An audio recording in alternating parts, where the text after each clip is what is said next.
आपला मराठा आरक्षणाचा लढा हा अंतिम टप्प्यात आला होता, परंतु काही विघ्न संतोषी लोकांना थोडासा तो पुढे ढकलला. तुम्ही व्यासपीठावर ते गप्पाच नाही, सगळे खरे होते.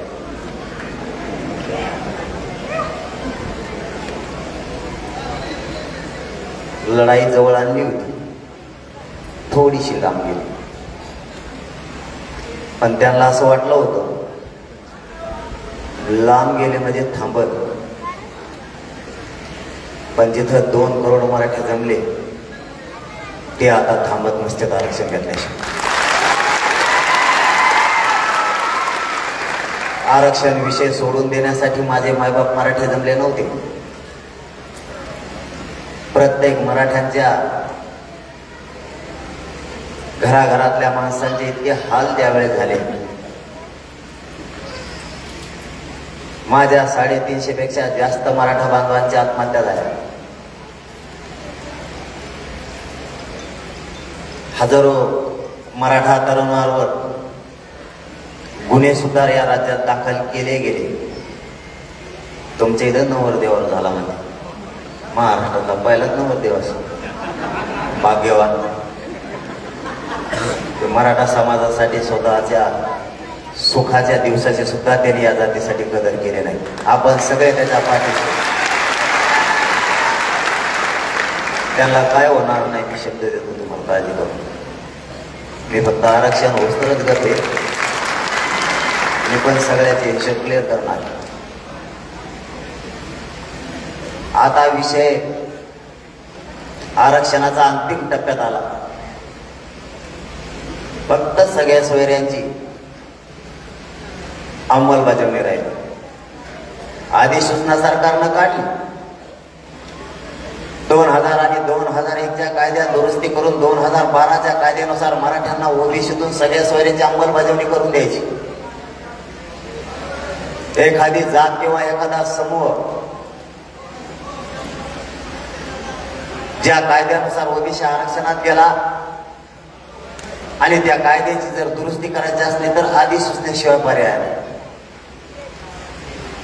आपण मुंबईला गेलो त्यावेळेस विधानसभा सुरू नव्हती, त्यामुळं कायदा दुरुस्त करत असताना त्याला अधिसूचने त्यावेळी काढावी लागली. आवाज क्लिअर येतो का?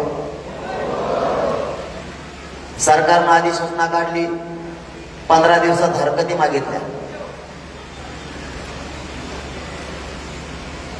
आता त्याला 1 महिना झाला, आणखीन हरकती ते वाचित आहेत.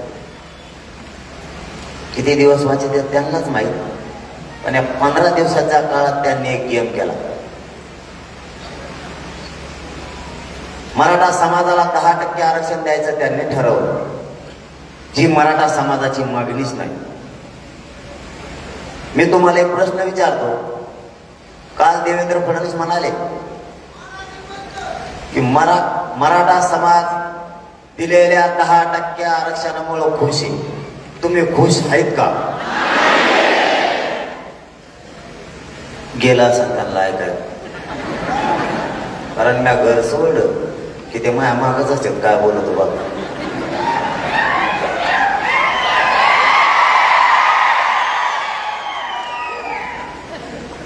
ते उगाच खेटले मला.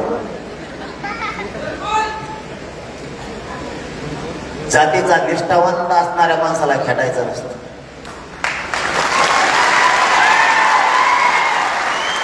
जो फुटतो, जो मॅनेज होतो त्याला खेटायचं असतं. कारण ते आंदोलन असो किंवा एखादा सोहळा असो, ज्याने स्वार्थासाठी उभा केला तो फुटत असतो. माझं कुटुंब बाजूला सारून मी या समाजाला मायबाप मानलं तर मी मॅनेज होण्यासाठी नाही मानलं आणि मराठा समाजाचे प्रचार करण्यासाठी नाही. मी माझं पूर्ण उभं आयुष्य समाजासाठी दिलं. त्यामुळे मी त्यांना मॅनेज होत नाही, फुटत गेलं. मधल्या काळात अधिसूचना काढल्याच्या नंतर 15 दिवसात सरकारने एक डाव साधला. मराठा समाजाला 10% आरक्षण देण्याचा घाट घातला, जी मराठ्यांची मागणीच नाही. पण आपण तेही घ्यायला तयार आहे. हो, मी या भूमनगरीतून जाहीरपणानं सरकारला सांगतो, ते 10% आरक्षण आम्ही घ्यायला तयार आहे. ते फक्त 240 लोकांसाठी आणि ते तिघांनीच मागणी केलेली. बाकीच्या करोडो मराठ्यांना ते लागत नाही. पण 250 जणांसाठी आम्ही घ्यायला तयार आहे. पण जी जात किंवा जो समूह ओबीसी आरक्षणात जायचा असतो किंवा घालायचा असतो, समाविष्ट करायचा असतो, त्यावेळेस ती जात किंवा तो समूह मागाससिद्ध असावा लागतो. मुख्यमंत्र्यांनी या अधिवेशनात जाहीरपणानं सांगितलं, मराठा समाज हा सामाजिक आणि शैक्षणिक दृष्ट्या मागास. जी जात मागास सिद्ध असती ती जात ओबीसी आरक्षणात घालावी लागते. तुम्ही 10% आरक्षण मराठ्यांना दिलं, पण 50%च्या वर आणि 50%च्या वर ओबीसीचा प्रवर्गच नाही. मग ते दिलं कसं? जर एखादी जात मागास सिद्ध झाली तर ती ओबीसी आरक्षणात घालावी लागते. तुम्ही 50%च्या वर ते आरक्षण वेगळा प्रवर्ग करून दिलंच कसं? तुम्ही मराठ्यांना 27%च्या आत घ्यावं. तुम्ही सगळ्यांनी मोदी साहेबांकडे जावं आणि ती कॅप ताबडतोब 105वी घटना दुरुस्ती करून ती कॅप वाढवा. असं नाही का जमत? आता नुसतं मराठ्यांना 10% आरक्षण दिलं. तुम्हाला वेळ आहे, थोडा सविस्तर सांगतो जरा.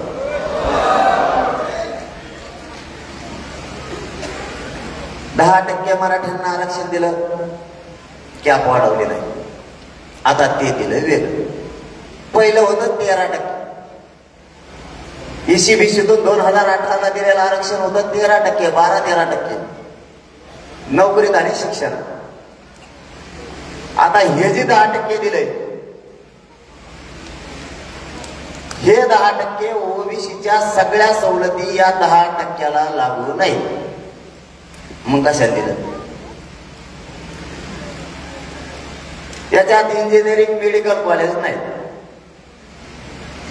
छोटे विद्यापीठ आहे, ज्याच्यात आपण EBC मधून सुद्धा बसतो, सवलतीतून सुद्धा. त्याच्यासाठी 10% आरक्षण दिलं का? आता त्यांनी शिक्षक आणि पोलीस भरती काढली. ती भरती होण्याच्या अगोदरच काल एक जणांनी याचिका सुद्धा दाखल केली. 10% उडण्यासाठी तर केली, पण या भरतीसाठी सुद्धा केली. आता कदाचित आमच्या पोरांना त्या 10%तून अर्ज केले आणि त्याची निवड झाली आणि ते जर आरक्षण किंवा त्या भरतीवरती स्टे आला, मराठ्यांच्या पोरांचं वाटलं झालं करायला, मग ते दिलं कशाला? आतापर्यंत आजपर्यंतचा दिवस सांगतो तुम्हाला, 2018चे ECBCतून आणि ESBCतून 2014चे विद्यार्थी आत्ताही ओरडत आहेत. आत्ताही सगळ्या पोरांचं आजपर्यंत वाटोळं झालंय. मग जर हे गेलं तर आम्ही तेच करायचं. सरकार काय म्हणतंय? हे आरक्षण टिकणार आहे. मग हे आरक्षण जर टिकणार आहे, मराठा समाज जर मागास सिद्ध झाला, तर तुम्ही हे ओबीसी आरक्षणातून का नाही दिलं? आता हे उडणार, पुन्हा मराठ्यांच्या पोराचं वाटोळं होणार. त्यापेक्षा मराठा आणि कुणबी एकच आहे. सगळ्या सोयऱ्यांची अंमलबजावणी करायला हरकत काय? जर कुणबी बरोबर मराठ्यांचे रोटीपेटी व्यवहार होते, याचा अर्थ मराठा कुणबी एकच आहे. त्याच वेळेस यांचा रोटीपेटी व्यवहार होतोय.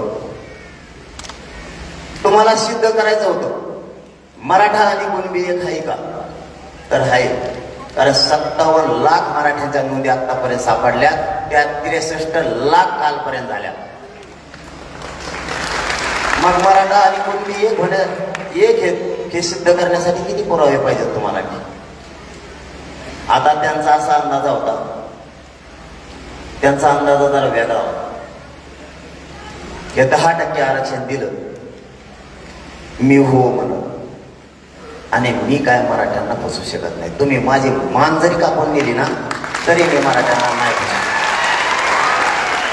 यांनी एक असा अंदाजा जोडला होता, लागला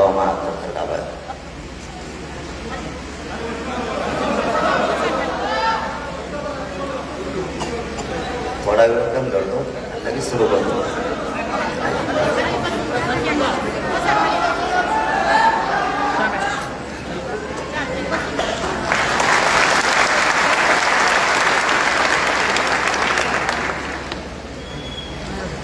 सरकारची अशी तयारी होती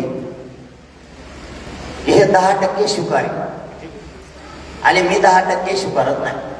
त्याचं कारण असं आहे, त्यांचं म्हणणं होतं हा जर म्हणला 10% घ्यायचं तर आपल्या निवडणुका होत्या, असा त्यांचा डाव होता. आता जे आरक्षण टिकणार नाही त्याला मी हो म्हणणार. मग सरकारने डाव आखला, त्याला एकतर सांगा घ्यायचं नाहीतर त्याला गुंतवून टाक.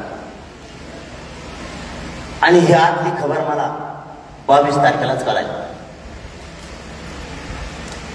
मला ही 22 तारखेलाच कळालं. त्याच्या 2-3 उदाहरणं सुद्धा तुम्हाला देतो. न्यायालयानं, मान्य न्यायालयानं आपल्याला तारीख दिली होती, या आंदोलन सुरू होते त्याच्याबाबतची 13 मार्च. गृहमंत्र्यांनी देवेंद्र फडणवीस साहेबांनी 22 तारखेला अर्ज केला. ऍडव्होकेट जनरल सराफ साहेब उभा केले आणि तारीख 23 करून घेतली एका रात्रीत. आता सरकारचा नियम असा, एखादी याचिका जर करायची असली आणि तुम्हाला जर एखाद्या मॅटरमध्ये हस्तक्षेप करायचा असला तर तुम्ही सरकार म्हणून स्वतः उभा राहायचं असतं. दुसऱ्या साधारण माणसाच्या याचिकेत तुम्हाला तुमचा अर्ज सरकारचा करता येत नाही. तरीही सदावर्तीच्या याचिकेत त्यांनी सरकारनं अर्ज केला ऍडव्होकेट जनरल, आणि त्या रात्री ती तारीख बदलली. कारण 24 तारखेला आपले होते राज्यभर रास्ता रोको. मान्य न्यायालय आपल्याकडून झालं, यांनी किती डाव केले तरी पण, आणि त्यांनी सांगितलं शांततेत रास्ता रोको करायला तुमचा अधिकार कोणी हिसकावून घेऊ शकत नाही. 24 तारखेला या राज्यात शांततेत आंदोलन सुरू झाली. तरीही दुसऱ्या दिवशी सकाळी देवेंद्र फडणवीस साहेबांनी सगळ्या पोरांवरती गुन्हे दाखल करायला लावले. एक डाव पहिला. दुसरा डाव 13 मार्चची तारीख त्यांनी 22 फेब्रुवारीवर आली. आणि इतकं होऊनही ह्यो जर 10%ला हा म्हणणार नसता तर त्यांनी एक 36 आमदारांची बैठक घेतली. त्यातली एक बैठक महाबळेश्वरला झालेली आणि दुसरी बैठक त्यांनी 36 आमदारांची घेतली आणि त्यांना सरळ सांगितलं, तुम्ही मोठे पक्षामुळे हे बंद करणं तर हे एक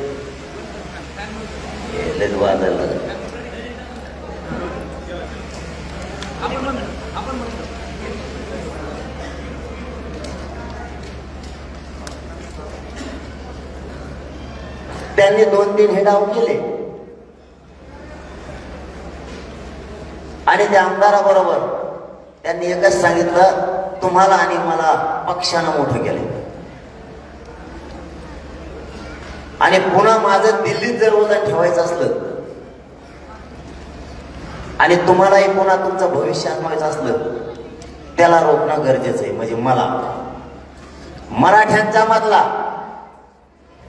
आणि सत्तेच्या मधला हा काटा आहे, याला बाजूला सारावं लागल तरच मराठी 10%चा गुलाल उधळते, नाही तर मराठी गुलाल उधळत नाहीत. आता कारण 10-20 लोकांनीच मुंबईत गुलाल उधळला.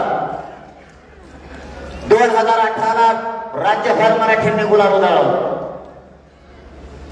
आणि 106 आमदार यांचे निवडून त्यावेळेस आले. ते आरक्षण टिकलं नाही. यावेळेस मराठा हुशार झाला. आता तेच आरक्षण हे पुन्हा हे पण टिकणार नाही. आपण जर गुलाल उधळला आपला कार्यक्रम झाला. त्यांना ते एक रागवला माझा. म्हणजे 4 मुद्दे सांगितले मी तुम्हाला आतापर्यंत याच्या सहित. मग जर आता राज्यात 10% घ्यायला लावायचं असलं तर याच्यावर प्रेशर आला, माझ्यावर प्रेशर आणायला सुरुवात केली. आता मला पैसे लागत नाही तर पद लागत.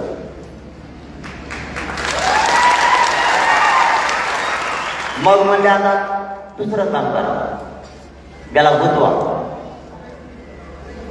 आणि मग माझ्यासाठी मला ज्यावेळी माहीत झालं त्या दिवशी मी सकाळी बैठक घेऊन लोकांना सांगितलं, कारण माझ्या मायबाप मराठाला समाजाला सांगणं माझं गरजेचं होतं.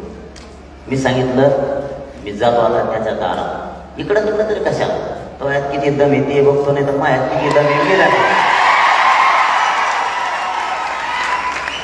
आलो म्हणलं मुंबईला. कशाला तर आपल्या तसंच असतं, पांडासारखेच भांडणं असते धडक धडक. असं काय मग तू इकडं नाही ते तिकडं भासणं ठोकायचे नाही नुसतं. मी भासणं ठोकण्यासाठी पैदा झालेला नाही, माझ्या गोरगरिबांना न्याय देण्यासाठी. त्याने अंदाज वगैरे केला.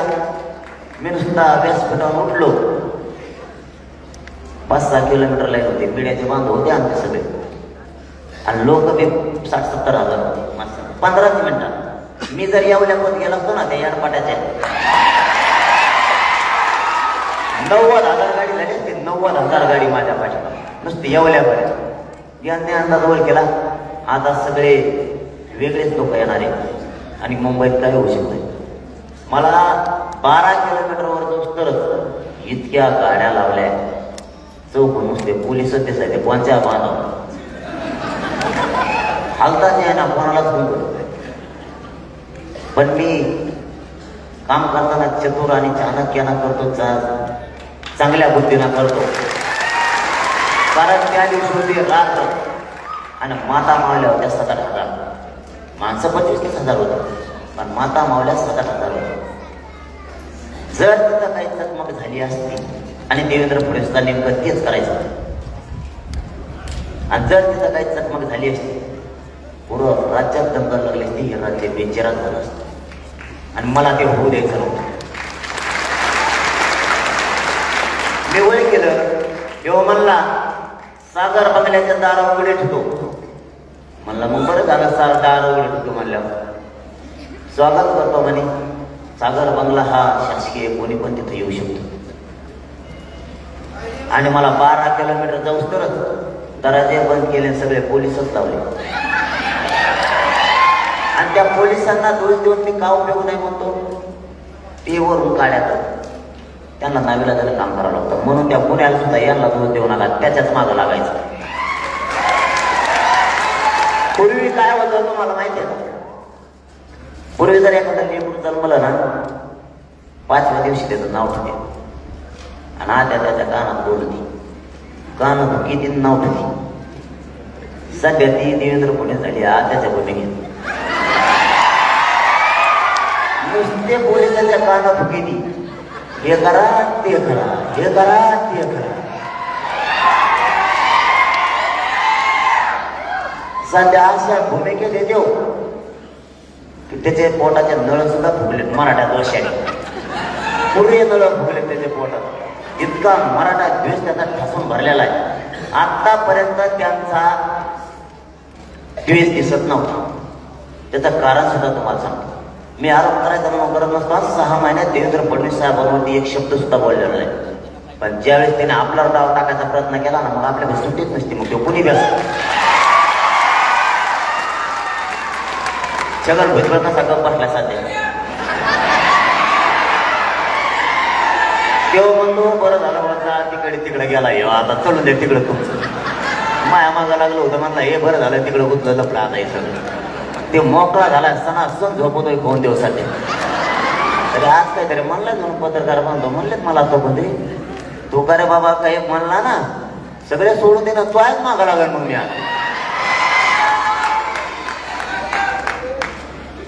देवेंद्र फडणवीस साहेबांनी मला डाव टाकलेला माहीत झाल्यामुळं त्यांना सगळ्यात जास्त राग कशात आला असं तुम्हाला माहिती आहे का?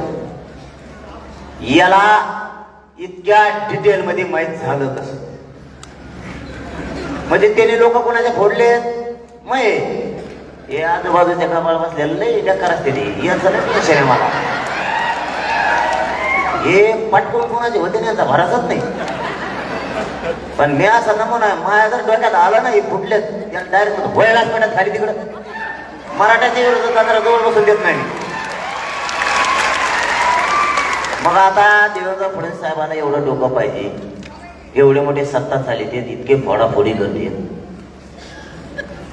मला बी कोणीतरी त्याच्या लेकराचं, त्या अधिकाऱ्याच्या लेकराचं, त्या मंत्र्यांच्या, त्या आमदाराच्या, तिथल्या असणाऱ्या शिपायाच्या, तिथल्या असणाऱ्या कर्मचाऱ्यांच्या, तिथल्या असणाऱ्या अधिकाऱ्याच्या, कोणाचं तरी लेकरांचं मी इकडं जीव माझा तळ हातावर घेऊन आमरण उपोषण करतोय. त्याला बी काहीतरी वाटत असं ना आपल्या लेकरासाठी लढतोय. मग तो बी मला सांगतो ना सगळे तो आहेत का? तुला वाटत असेल माझ्या समोर बसलेले हे सगळे मपलेच आहेत, पण त्याच्या बी जीवारी काहीतरी शब्द लागले असतील ना तिथं. मी फक्त नाव नाही सांगत तुम्हाला, कारण तो बी लय मोठा आहे. कारण यांनी सांगितले मला नाव मग कोण कोण तुम्हाला तिकडे सांगत येत. मग त्याने सांगितलं का तुपले लोक मला हे सांगत येत, मी सांगतो तुपले कोणते कोणते लोक आहेत, कोणते फायदे आपल्या दोघांचे. तुम्ही पैशावर फोडीतात आमचे लोक बहुतेक म्हणतो बरं का मी. नाही तुम्ही माझे पैसे दिले कारण लागायचा यांच्यात माग.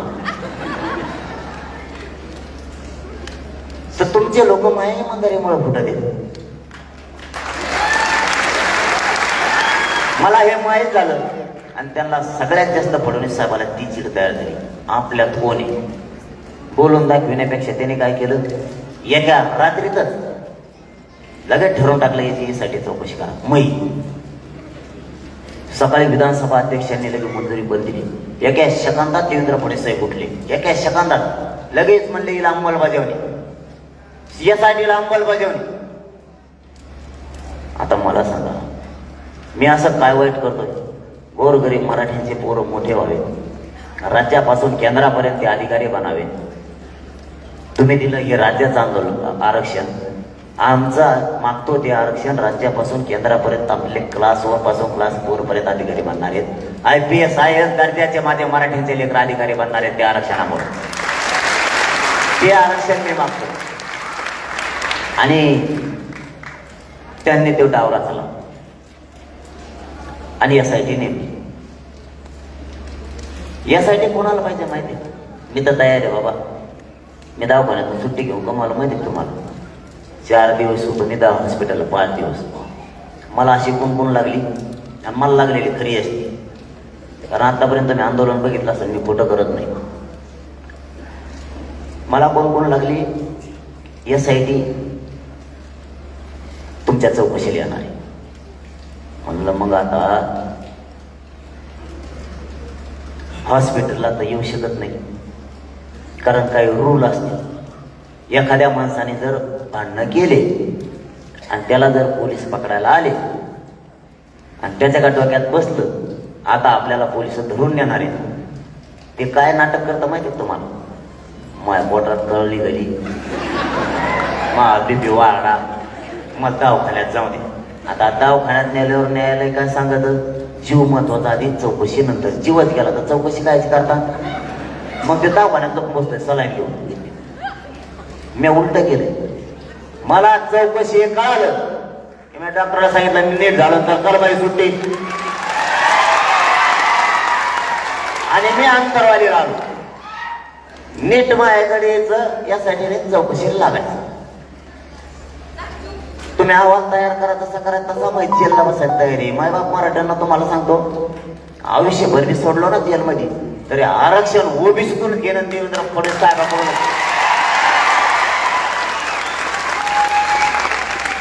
सुट्टी नाही, मी जेलमध्ये मोर्चा काढत असतो आतल्या आत. मी आतले सगळे कैदी माझ्या बाजूने करीत, भाषण देऊन. मग आतमध्ये जर मराठ्यांचा असला, मुस्लिमांचा असला, धनगर बांधवांचा असला, वंजारी बांधवांचा असला, 12 बलुतेदारांचा जरी असला, हे सगळे मय ते येवल्याचे छगन भुजबळचे सोडून सगळे मपले. मी आताच मोर्चा काढे ना, आतून सुद्धा मी मागू शकतो सगळ्या स्वारीच्या अंमलबजावणी. सुट्टी नाही. तुम्ही किती नाटक केले तरी. आणि बाहेरच्या मराठ्या तुम्हाला सोडते का? मला जर फडणवीस साहेब तुम्ही जेलमध्ये टाकला ना, तुम्हाला भावनिक लाट काय असते कळत. मराठी राजकीय करिअरचा तुमचा सुपडा साफ करून टाकणार होणार नाही. आता आम्ही आमच्या लेकराच्या भविष्यासाठी पेटलेलो आहे. आता तुम्हाला याला जोडून एक मुद्दा सांगतो. आणखी मी सांगितलं ध्यानात आलं पण तुमचे 2-3 जण हो म्हणले, बाकीच्याला ऐकायला आलं तर असं करू नका बरं का. तुम्हाला आरक्षण भेटलंय मग जरा एक कोण राहा सगळे. मला माईक सुद्धा धरता येणार सला नाही घेऊ. हे बघा सला लगेच दोन लगेच पळतोय. तरी बी मी आणला म्हणूनच हप्ता देत मला ते मध्ये गेलंय झडपट. याला काही होतं नाही. 7-8 दिवसात नीट बी होतं. बरं शिया बी देतं. मध्ये मध्ये म्हणले शिया देऊ नये. माय बाप मी तुम्हाला चिचवतो मी काय चूक केली. मग आपल्या आई बहिणीचे डोके फुटले. तिचे रक्त चिंदाडे झाल्या. चिळकांड्या उडाल्या. तिच्या छाताडावर पाय ठेवून तिचं हात मोडले. तिचे पाय मोडले. तिच्या पाठीत पोटात आत्ताही गोळ्या. तवाने दिसले तुम्हाला आई बहीण. आज एक शब्द बोललो तर किती लागलं तुम्हाला. ही आई नव्हती का तुमची. राज्याचं पालकत्व तुम्ही स्वीकारलंय ना. राज्याचे सरकार म्हणून मायबाप तुम्ही आहेत. तुम्हाला त्या आई बहिणीचं डोकं फुटल्यात दिसलं नाही. 34 टाके पडले एक केला. आणखीन काय काय मावल्यांना शेतात सुद्धा जात नाहीत. गुडघ्यात गोळ्या शिरलेल्या. तवाने दिसले तुम्हाला. आज एक शब्द बोललो तर तुम्हाला एवढं लागलं. आमची आई होती ती तुमची आई नव्हती का. तुमच्या आईला बोलल्यावर मात्र तुमची अस्मिता जागी होती. आणि आमच्या आईचे पाय सुद्धा मोडले. जिला 1.5 महिना उठताना आलं. लिलावतीचे हॉस्पिटलचे पोरं आपले 2.5 महिने होते. तरी काही काहीच्या 13 गोळ्या तशाच राहिल्यात. आणि तेव्हा नाही तुम्हाला आई दिसली.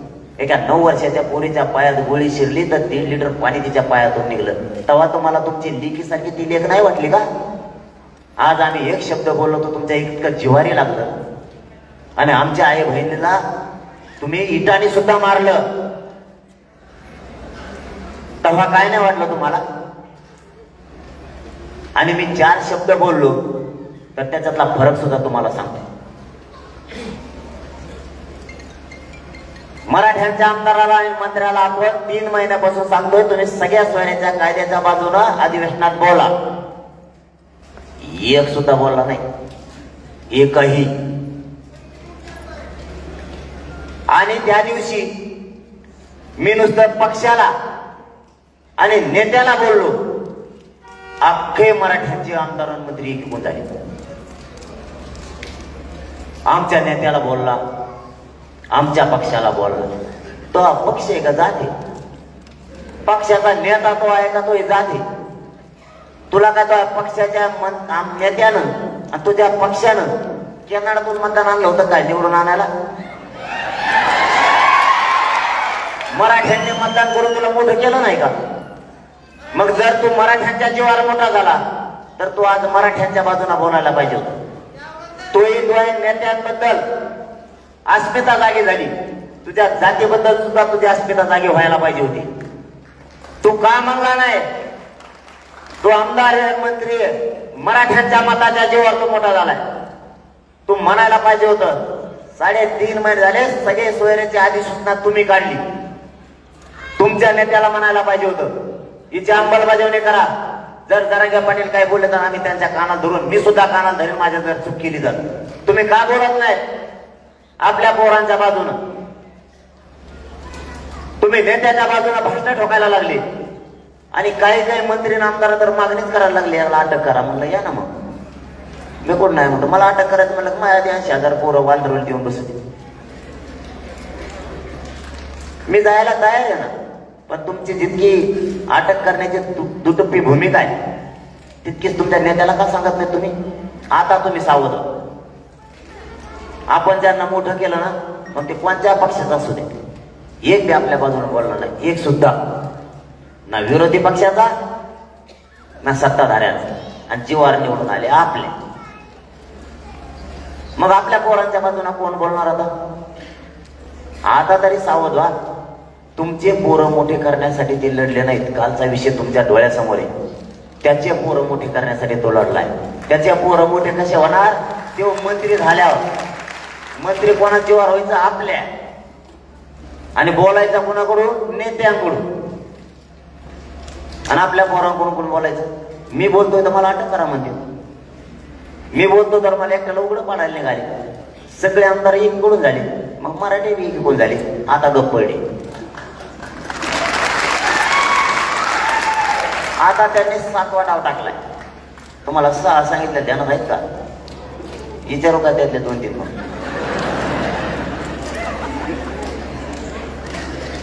7वा डाव टाकला. आपण गावात चलो मुंबईचे बोर्ड लावलेले. आत्याने फुकलेच का ना पोलिसाचे काल.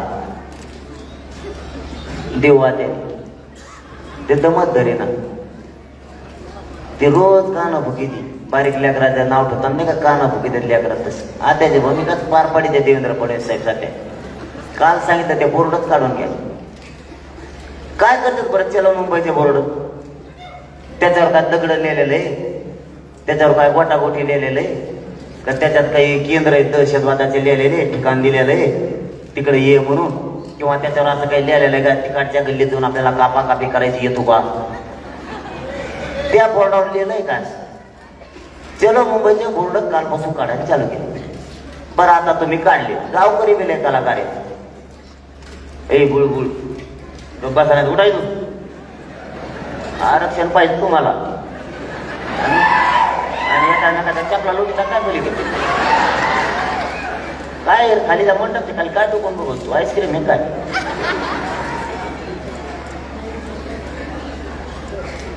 मग आता आरक्षणाचं तुला एकट्या दिलं नसतं. बोर्ड काढायला चालू केले कालपासून. आता बोर्ड काय करतील? गावकरी इतके कलाकार आहेत, गावकऱ्यांसहित आम्ही आपल्या त्याला तुम्ही काढा. आता आलं का पोलिसावर परत? पोलिसाला विचारलं तुम्ही कम काढा लागले, ते म्हणले वरून आदेश. त्याच्या वरच्याला विचारलं, ते म्हणतो वरच्याला. कमिशनर साहेबाला विचारलं, ते म्हणले वरून ये. मग आणखीन वर गेलो तर आम्ही बी थोडं ते थेट आत्यापाशी आलो. म्हणलं आत्याने सांगितलंय. आत्यानेच काना फुकले सगळ्या पोलिस. जाऊ जाऊ म्हणलं आता मग काय करता, आता घ्या काढू. आता काढले, कालपासून काढणं सुरू आहे. ते काही नाही, तिथून काढी देतात भितडील उलट तोंड करून ठेवतात. ते बी काय संघ येत नाहीत बोर्डात. आता तुमच्या सभा सुरू होत्या. तुम्ही बोर्ड कुठं लावणार आहे? आमच्या गावात. समजा उदाहरणार्थ चलो धाराशिव, चलो भूम, जाहीर सभा, चलो बार्शी असं टाकतात ना. आता बोर्ड कुठं लावतात? आमच्या गावात. मग आपण आता पोलीस बांधवाला फोन करायचा, हे काढून घ्या.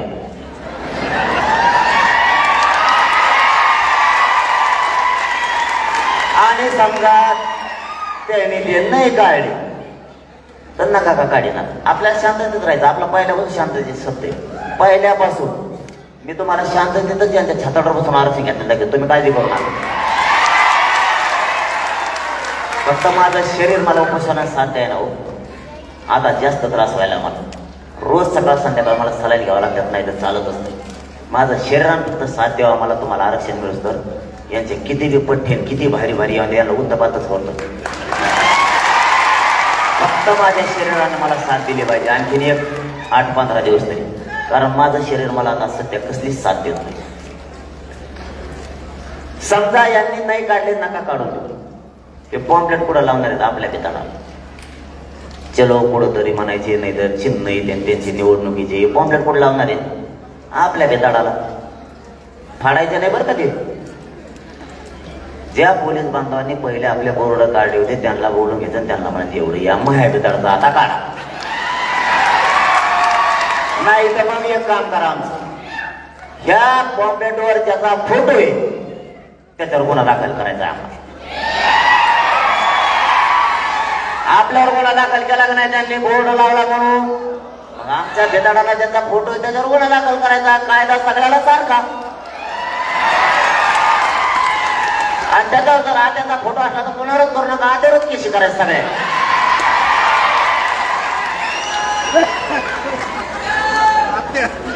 काय अडचण नाही आपल्याला. मी त्याला जीव लावित होतो पण तेव्हा माया मागा लागला म्हणून मी त्याच्या मागा लागलो. आपलं खरं असतं सगळं. छगन भुजबळ तर मग चाललं होतं नाही चांगलं. आमच्या चांगलं चाललं होतं इकडं दणका तेव्हा बोलला मी त्या झोडायचो तेव्हा मग आपलं दणका चालायचा यांना काय अंगावर घ्यायची गरज होती मधीच यांनी अंगावर घेत काही गरज त्यांना वाटलं मी भेट असतो का आणि माझ्याजवळ काय नेऊन तू 13 पत्रे नेशन माझ्या घरावर 13 येते ती 20 मिनिटाचे भंगारात ऐकत नाहीत ते कुठे तू माया माग काय शिव देते माया माग कोणी माया माग कोणी आणि माया माग कोणी असतं तर मी दवाखान्यातून त्या दिवशी मागचा दरवाजा उडीला असता म्हणलं असतं पळ आता दुसऱ्या राज्यात तिथे नाट टाकून तुला गुच्छील मला माहिती आहे मामा कोण नाही कधी 1000 रुपये नाही त्याच्यात एकाचा बी सगळा माझ्या समाजाचा पैसा आहे समाजाने आंदोलन उभा केलं ना नेता नाही ना घेता नाही ना कोणी नाही त्याच्यात कोणीच नाही आता आपल्याला याच बरोबर हे काम करायचं वायरन बंद म्हणता की तो काय म्हणा आता पुढे गेलं तरी थर टाकणार आहे माझा आम्ही काय महाराजांनीच केलं होतं मला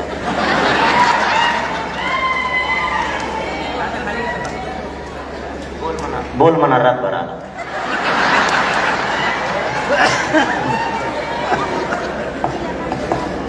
राहू दे हो म्हटलं काय पाणी आता सगळं मेळ सुटलं होतं मग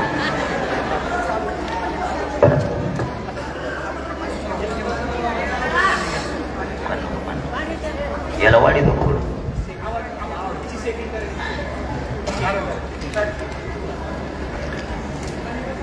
कुठं राहिलं तर सांगा मला मध्ये बोललं की माझ्या ध्यानात नाही राहा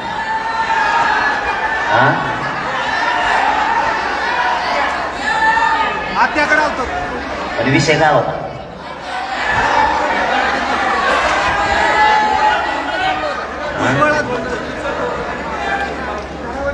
त्यांनी आणखीन एक डाव टाकला आणि आता आपल्याला एक टाकायचा आता ह्यो डाव 9 वाजले करायचे एकले ताने 9 वाजता मी हातात हात्यातच बंद केला वर्षाने हात धरलं सोडीत ते टाकलेली असते मलाच फोटो काढित मलाच घोडीला दे तुम्ही एकच काम करा माय बाबा माझं वाईट नका वाटत देऊ आपल्या लेकराला आयुष्याचं आरक्षण दारूपासून लांबचा आपली जातच सुधारली म्हणून सांगा फक्त व्यसनापासून लांब जातो आता त्यांनी इतके डावं टाकले सगळे मोडले आपण आता त्यांचा आहे शेवटचा डाव आहे आपल्यावर गुन्हे दाखल करणे आणि आपल्याला घाबरवणे आपण जर घाबरलो नाही आता राजकारणासाठी याच्यात बरेच लोक बसलेले असते पण मनाने हा नाही म्हणणार तुम्ही पण राजकारणासाठी लई केसेस घेतले असतात तुम्ही तुमच्या अंगावर डोके फोडू एकामेकाची हो एकदा आपल्या स्वतःच्या लेकरासाठी आपल्याला एक केस नाही हटायचा आता मागं त्यांचा शेवटचा डाव आहे आता केशी करून यांना घाबरले आणि केशी करून जर घाबरिलं तर हे मराठी थांबतील आणि नेमकं आता तेच होऊन द्यायचं नाही शेवटचा डाव आहे त्यांचा आता काय सुरू केलंय मागचे 4 महिन्याचे असणारे साखळी उपोषण करते रास्ता रोको करणारे यांना उचलायला लागले देवेंद्र फडणवीस साहेबांचे एक ध्यानात आहे ना त्याच्यामुळे मराठी घाबरायले नाही मला मजबूत फळी तयार व्हायला लागली मजबूत ते पोरं असं म्हणाले मला येऊन आम्ही आद्यात नव्हतो मध्यात नव्हतो ना मग नाव आलं त्याच्यात जाऊ द्या आता जे व्हायचं असेल ते होईन आता होऊ द्या काय म्हणजे नसलेले मजबूत फळी तयार करून दिले मला आता आपल्याला आपल्या लेकरासाठी आपल्याला उग्र जाळपोळ करायचं नाही पण एक केस घ्यायला लागतो आणि तुम्हाला आता याचा पुढचं सांगतो एखादा पोरग जर तुमच्या गावातल्या पोलीस बांधवांनी नेलं त्यांचा दोष नाही बरं का आता लेकराचं नाव ठेवता कानाफुकी तसे ती कानाफुकीने वरून यांचा दोष नाही ती कानाफुकीने वरून उचल हे बिचारे पळत रात्र उचल म्हणलं मग आत्तामध्ये 21 सहकारी नेले हो आजूबाजूची पहिले मायापासून सुरुवात आहे मग आजूबाजूची 21 ते 23 सहकारी उचलून नेले मला माहित नाही पाठच आणि सगळ्याला काय सांगितलं त्यांनी माहिती आहे का जरांगे पाटील कोणाचंच ऐकत नाही तुमचंच ऐकत येत डीवायसपी साहेबांना तुम्हाला बोलिले डीवायसपी साहेबांनी तुम्ही दोघं मिळून जरांगे पाटलाला समजून सांगा मुंबईला नाही जायचं ते बी इतकं खुश झालं. मग सहकारी त्याला वाटलं जरांगे पाटलाला समजून सांगायचं. मी म्हणल्यावर मग किती गाव ते लागलं उड्या आणायला. त्याला वाटलं मग इज्जतच वाढली. आता पोलीस आले. पोलीस म्हणजे तुमच्या हाताने समजून सांगायचं जरांगे पाटलाला, तुमचं ते ऐकत येत. आणि ते तर मी ऐकत नव्हतो तरी ते लागलं उड्या आणायला. पोलीस कसं म्हणल्यावर त्याला काय माहित मला पोलीस स्टेशनला नेऊन टाकणार आहे म्हणून. आज त्या रस्त्यात गाडी आली, पैठण फाट्यावर गाडी खेटावून पडलं पोलीस. आणि ते म्हणले इकडं कोणकडे जरांगे पाटील. ते म्हणले तुम्हाला साहेबांनी एस टी साहेबांनी पोलीस. त्याला मोबाईल बंद करता येणार, चालू उठ करता येणार, कुणाला सांगता येणार, त्याला पोलीस सांगून द्यायला. पाठा म्हणतो मला घरून नेलं. म्हणला तू तर म्हणला इकडे येणार जरांगे पाटला समजून सांगायला. होणार राव म्हणला मी कपडे सुद्धा नाही घातल्यावर जरांगे पाटलात नाव कर म्हणलं आपल्या हातात समजून सांगू. अशी 21 जण नेली. त्यांनीच काना फुकले होते वरूनच पोलिसांची. त्यांचा असा अंदाज होता माझ्या जवळचे जर सहकारी थांबले तरी ह्यो गार पडत आणि ह्यो थंड पडला आपला डाव सक्सेस झाला. पण मी एका फोन नाही केला. ते 21 जण धरून नेलं. म्हणलं उतरून जाऊन तिकडे. आपण आपलं ध्येय विचलित होऊच द्यायचं नाही. आता आपलं ध्येय जातीसाठी ठेवायचं. 21 जण मध्ये बसले काय होतं. आणि मी इकडून असं ताटणपणानं म्हणलो बसून ते कवर त्यांना. त्याने संध्याकाळीच मागे आणून घातले. ते म्हणले याच्यावर काहीच परिणाम व्हाय नाही. आणि ते बी घरात होता. आमच्यातला एक असा नमुना होता. तेव्हा म्हणला ह्या बाकीचे लोक 21 जण आणलेत का तुम्ही. यातल्या 20 जणांकडे गाड्या, माझ्याकडे गाडी नाही, मोटरसायकल नाही, मला तेच घरी नेऊन सोडा. त्या पोलीस बांधायला वाटलं म्हणत असं दाटवून आता मग सगळे गेले तरी हे बी मुद्दाम गेले नाही. त्याजवळ 4 व्हीलर होती बरं का. तरी ते तिथं झोपून राहिले त्या वाट्यावर. पोलीस म्हणले जाऊ द्यावं याला टाका गाडीत घेऊन जाऊ दे. येताना 50 रुपयाची भेळ सुद्धा फोन आला होता त्यांच्या मध्ये. आमच्या धरून नाही ते बंद केले त्यांनी आता. कारण आमच्यावर काही परिणाम होत नाही. कारण फक्त एवढंच सांगायचं मला तुम्हाला याच्यातून, आम्ही जातीशी निष्ठावान येतो. मध्ये जायला येत नाहीत आणि कशाला निष्ठा नाही विकत आम्ही कोणीच. आता कोणीच निष्ठा विकायला तयार नाही. कारण या मायबाप समाजावरती इतकी माया आहे आपली की या मायबाप समाजासाठी मी माझं कुटुंब सुद्धा बाजूला सारलंय. पण समाजासाठी मी माझा जीव बी अर्पण केला. आता द्यायला सुद्धा मी तयार. आता आपल्याला त्यांनी आपले बोर्ड काढले. बोर्डापाशी तर नव्हता. न्याव द्या काढून पॉम्पलेट तित केले त्यांना काढायला लावायचं. आता उद्यापासून एक काम करायचं तुम्ही. आता तुमच्या दाराला एक झेरॉक्स एवढं कागद आणायचा. झेरॉक्स कळत तुम्हाला ते तरी बरं आहे. त्यांना नाही कळत. त्या झेरॉक्सवर लिहायचं मी मतदार आहे. एक मराठा लाख मराठा लिहा किंवा एक मराठा कोटी मराठा लिहा. आणि सगळ्यात खाली मोठ्या अक्षरात लिहायचं माझ्या दारात एकाही पुढाऱ्याने यायचं नाही.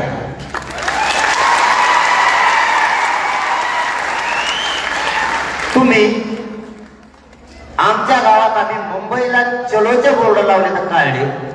आमच्या दाराला आम्ही काही चिटकू, चपला चिटकून येतं, कागद चिटकून येतं. तुला काय करायचं.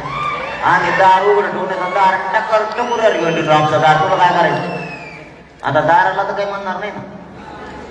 आणि त्याला मतदान मागायला पुढे यायचं. आता दारात तू ज्या मंत्र्याकडून बोलला, ज्या पक्षाकडून बोलला ना त्याच्याकडून मतदान आण म्हणायचं. आमच्या दारात यायचं बा. आमच्या लेकराच्या बाजूला का नाही बोलला तू. आम्ही तुला मोठं करतो. आणखीन आमच्या पोरांना आरक्षण देऊन मोठं करतो का. तर नाही. आणि मग तुला कशामुळे मोठं करायचं आहे. त्याचं काय कारण. त्याचं कारण काय. कोणता मंत्र्याने काय दिलं रे आपल्याला. आता एक गावातले 2-3 जण सोडले. बाकीच्याला का उसं तोडायला पाठवायचं का आपल्याला. आपले लेकरं कोणी मोठे करायचे. याच्यासाठी इथं नोकरदार मराठा असू द्या, व्यावसायिक मराठा असू द्या, राजकारणी मराठा असू द्या, कष्टकरी मराठा असू द्या किंवा शेतकरी मराठा असू द्या, ह्या आरक्षणामुळे सगळ्यांचं कल्याण होणार आहे. केंद्रीय कॉलेज आपल्या लेकराला मिळणार आहेत. केंद्रीय नोकऱ्या सुद्धा आपल्या लेकराला मिळणार आहे. आपल्याला आरक्षण पाहिजे तर ओबीसीतच पाहिजे आणि ते आपला अधिकार आहे. कोणाला पैसे कमी लागतात. शेतकऱ्याला शिक्षणाला पैसे कमी लागतात का. नोकरदाराला, व्यावसायिकाला कोणालाच पैसे कमी नाही लागत. त्याच्या कुवतीप्रमाणे जो तो पैसे घालतो पण त्यांचं जे स्वप्न असतं नोकरीचं ते होत नाही. आपल्या लोकांच्या बढत्या सुद्धा व्हायना ते हाय तिथंच आहे. याला कारण आरक्षण. ही तळमळ याच्या पाठीमागचा माझा काय स्वार्थ नाही. इथं का मला एकट्याला लागत नाही ते. इथं घराघरातल्या मराठीच्या लेकराचं कल्याण होणार आहे. म्हणून आपल्याला पाहिजे आपल्या दाराला आपण पॉम्पलेट लावायला चालू करायचं. उद्यापासून मोहीम सुरू. आणि आपण आपल्या मोटरसायकलला 4 व्हीलरला सुद्धा ते चिटकायचं. उंकडं जायचं असलं संगच. एखादा मंत्री जर म्हणला आमदार फिरदार माझी गाडी बंद पडली मला मोटरसायकलवर न्यायचा हे तो नाही तर ढकलून द्यायचं त्याला मागचं शिटा. काही गरज नाही आता याची. बरं यांना सांभाळून तरी कोणाचा फायदा आहे आपला. आणि त्यांची गुंडगिरी कुणाच्या जीवार आहे माहिती का? तुमच्या आमच्याच जीवार आहे. त्याला कोणी आयला जर म्हणलं ना आपणच गोटे घेऊन जातो म्हणून त्याची डेरी. आपण मागच्या सारखा बरं त्याला कुणी बी रीट इंटरेस्ट आहे. आपल्या लेकरासाठी देऊ नाही ना. मी तुमच्या लेकरासाठी भांडायला आलोय तुम्हाला. तुमच्या लेकरासाठी तुम्ही उभे राहा. ही शेवटची फाईट आहे. आणि मी तुमच्या जीवावर करतोय. मी तुमच्या जीवावर तुमच्या आशीर्वादाच्या जीवावर पाठबळाच्या जीवावर माझ्या जीवाची बाजी लावून मी तिथं लढतोय. तुम्हाला साथ द्यावा लागणार. तुम्हाला एकाला मागं सारखं येणार नाही. कुणी जाऊन वगैरे करायचं नाही पण मागं हटायचं नाही. मराठी नुसते. मी तर देश मला एक फोन आला. ते म्हणले तुम्हाला अटक करणं कसं काय करावं काय करा. म्हटलं मला जर अटक केलं ना 200 किलोमीटर पुढं लोक झोपलेले राहते त्याच्या गाडी पुढे. उचल लोक उठले आणि मी आज त्याला भेटतोय पुढं. मी जर भेलो असतो ना मावशी हो तुम्हाला खरं सांगतो मी डॉक्टरला म्हणलो असतो आणखी ही गाडी आपल्याला दोन सलायला एस आय टी येणारे माझ्या चौकशीला इकडून 2 लावून इकडून लावून आणि तू सांग त्याला लय शिरेशी पेशंट. मी डायरेक्ट डॉक्टरला म्हणलं मी नीट झालोय मला अंतरवाली जायचं यासाठी चौकशी येणार आहे माय. कारण माझ्या चौकशीत बरेच मंत्री होती आले. ते म्हणतात माया मला कोण आहे. सगळ्यात जास्त मंत्र्याचेच फोन आलेले आहेत मला. आणि मी धडाधड नाव सांगत असतो मी लय नमुने बाजी. मला काय गुंता नाही. मी फक्त माझ्या जातीसाठी आहे तुमच्यासाठी नाही. मी जर तुम्हाला धोका द्यायचा असता तर मी इतके दिवस लढलो ना तो 6-6 महिने. माझं गाव शेतकरी आहे. गावाचं पुरं वाटलो होईल असं 6-7 महिने लढलं तर आम्ही 1 इंच मागं सरकार तयार. 6 महिने झाले. कोणाचे गहू काढायचे कोणाला मेळ लागाना. काल काढायचे होते कैला परवा दिवशी पाऊस पडला त्याचा गहू सगळा भिजून गेला. सगळ्याचा कार्यक्रम झाला. कोणाचा उलटा सुलटा असा कुणाचा कसा. आम्ही हटत नाही. मला तुमच्याशी नाही गद्दारी करायची. मला जर तुमच्याशी गद्दारी करायची असते ना मी दोघांच्या मध्ये खुर्ची राहिली असते. आज नाही दोघांच्या मध्ये म्हणजे कळत आहे तुम्हाला मुख्यमंत्र्याचं आणि उपमुख्यमंत्र्याचं मध्ये मी त्या खुर्चीला लात मारतोय माझ्या मराठ्यासाठी नाही करत. मी तर 10% मान्य करतोय म्हणजे ते असं आहे आता उलट माझ्यावर 10% लादायचा हा मनाला लावायचा मला. आणि तुमच्याशी मी गद्दारी करायची. मला काय देतात देऊन तुम्ही. आणि ते नाही लागत मला. पैसे लागत नाही पद लागत नाही. तुम्ही माझ्या तिकडे विचारून बघा माझ्यावर बाबा कर्जच असतं. मला पैशाचं जमतच नाही तसं. हिंदीचं मुळ जमत नाही तसं. मला लागतच नाहीत ना ते. मग देणार काय मला तुमच्या. मी एवढा नशिबान आहे की मला माझ्या कुटुंबाची माझ्या मायबापाची या समाजानं कधीच आठवण दिली नाही. एवढी माझ्यावर या समाजानं माया आहे. मला काय कमी आहे. मी खूप नशीब घेऊन आलोय. असं थोड्या लोकांनी नशीब लागतं इतकं मायाचं इतकं समाजानं साथ देण्याचं. मला याच्यापेक्षा कोणतं पद मोठं पाहिजे. हेच माझ्या आयुष्यासाठी सगळ्यात मोठं पद आहे तुम्ही. आणि तिथंच सरकारनं हात टेकले. हे आता फुटत नाही. काही केलं तरी हे फुटत नाही आता. म्हणून सरकारनं हे माझ्यावर डावळ रचायला सुरुवात केली. मी कुठंच भेट नाही. मी अंतरवालीत थांबलो निघालो आता इकडं लोकांना. त्या दिवशी फोन आहे त्या दिवशी चाललो.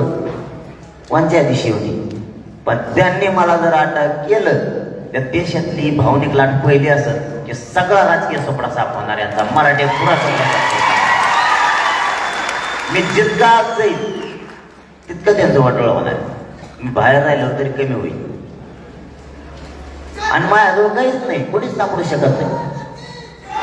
आता देवेंद्र फडणवीस साहेब काल काय म्हणतात माहिती आहे तुम्हाला TV9 ला. त्यांनी त्या TV9 ला एक मुलाखत दिली. आणखी 10-15 मिनिटं आहेत का तुम्हाला का गडबड झाली. बोलू काय मग रातभर बोला मग करा कार्यक्रम.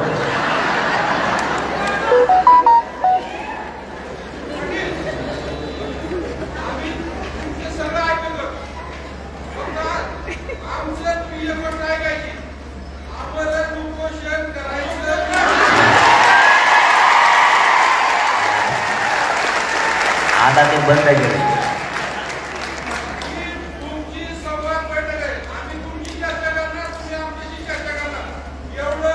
नाही होणार आता नाही. आता उपोषणला मला बसताच येणार. आता काय करणार आहे? आता एवढा हात दाबून धरला तरी थरथर कापवतो. कशाला करेल मी आता?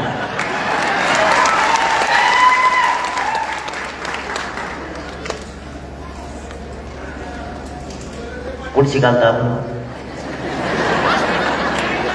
तुम्ही ऐकतच काय मग? ध्यानात ठेवता तुम्ही 100% आरसी घेतलेली सोडित नाही राहत. देवेंद्र फडणवीस साहेबांनी TV9 एक मुलाखत दिली परवा. त्याच्यात ते काय म्हणते?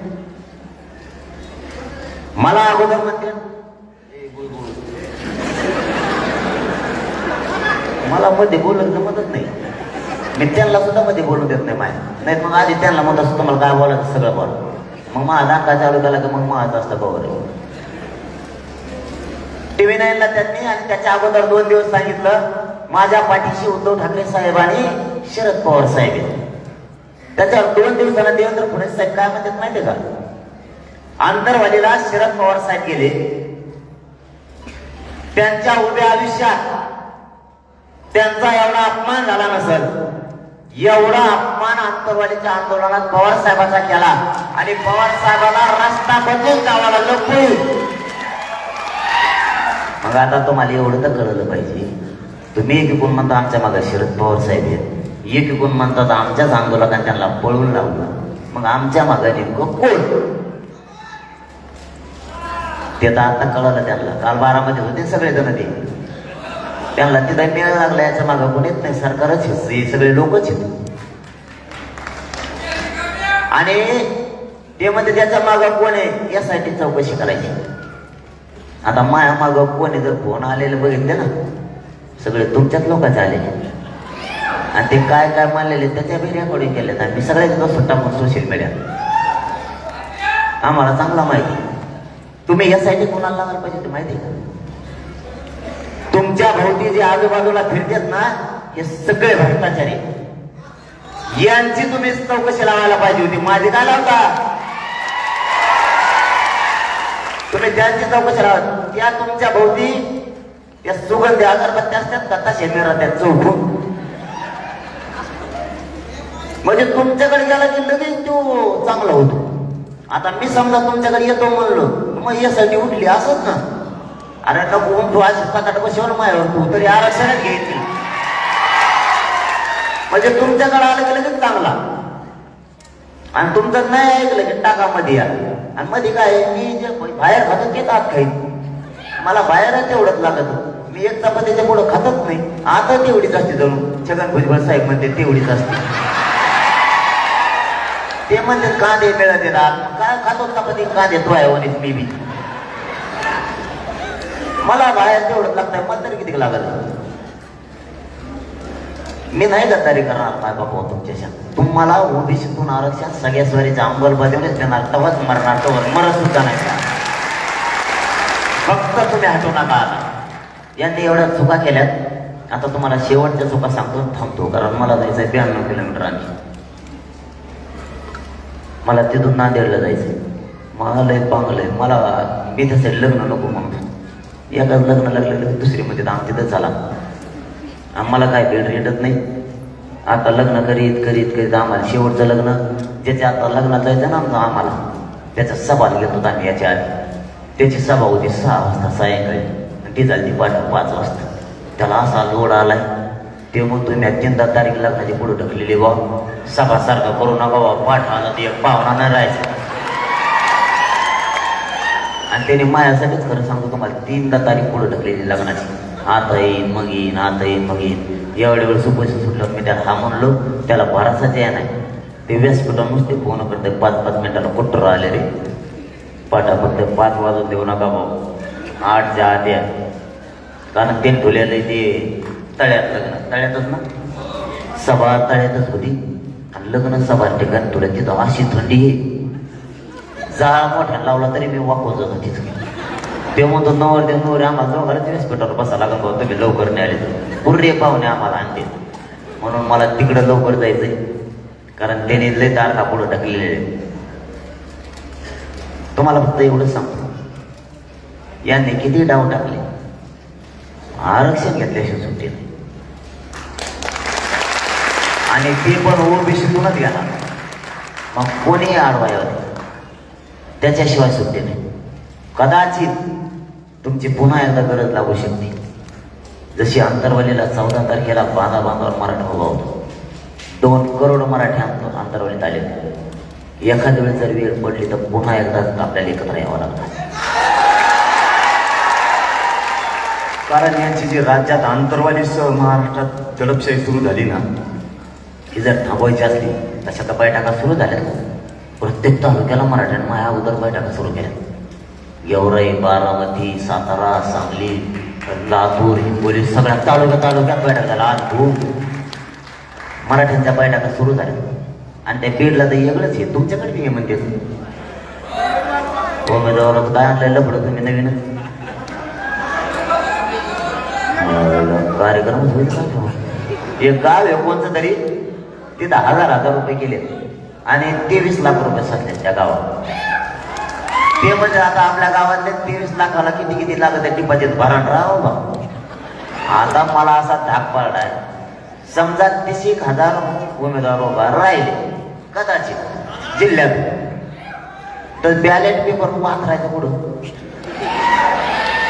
आता ते न्यावा लागतो शाळेत. वस्त्यावर असतं केंद्र वस्त्याला केंद्रच असतं ना वार्ड क्रमांकानुसार. आता तिथं याला मात्र जागा घ्यायला लागत 1.5 किलोमीटर आथरायला आणि समजा यांनी आथरिलं ते चिन्ह तर द्यावं लागतं का नाही. कांदा बटाटो टमाटो काहीतरी गोटे गाठे इतके चिन्ह कडून आणते. बरं आणले तर रानात आथरायला लागलं आणि ते जर मराठ्याचा रानात आथरला ते जर मला उचल माहिती येतं ते करून मी सकाळी 7 वाजता जर आपला एखादा म्हातारा माणूस लाईनला लागला मतदानाला दुसरा जाता येत नाही त्याचं होतं त्याचा राहिलेला नातो खासदार केलो उभा ते जर सकाळी मतदानाला लागला तर त्याला जर तिकडे जो तर 1.5 किलोमीटर जो तर चिन्हच नाही सापडत परत ते म्हातारा माघारी सापडे चिन्ह येईल तोवर 3 वाजते बाकीच्या मतदान गावा करायचं. आता एका साधा खेळपा केला का तुम्ही डिपॉझिट भरायला गेल्यावर इतके जण फॉर्म भरतात हे भरल्याशिवाय तारीख सोडता यायची नाही. भरावता लागणारच नाही भराव तारीख वाढायला लागत आणि ते केलंय मला बेजार आला. ते मराठ्यात लोक म्हणतात उमेदवार उभा करायला. ते म्हणलं मग त्यांचा काही संबंध नाही. समाज मालक आहे मी नाही मला समाजाचा मालक आणि नाही त्याने सांगितलं तुम्हाला मग त्याचा काही संबंध नाही बाबा. फक्त आपण सांगितलं तुम्हाला असं होऊ शकते फजिती. बरं असं काही आहे का की त्याच्यात शिकल्याला लागतो असं काही आहे का? कोणी भरू शकतो का? धोत्रावाल्यानं खासदार केल्या खबर जमत नाही का? धोत्रावाल्या माणसाचा 70 वर्षाचा जर बाबा एखादा निवडणुकीला उभा राहिला त्याला अधिकार आहे का नाही? मग त्याला सुविधा पुरावं लागते का नाही? त्याला ऐकायला येत नाही त्याला दिसत नाही आणि ते झाला खासदार. त्याला पार्लमेंट मध्ये नाही का नाही धरून दोन ते पोलिसाला ते जर म्हणला मला बाथरूम सापडानं उघडून तिथं द्यावं लागत का नाही?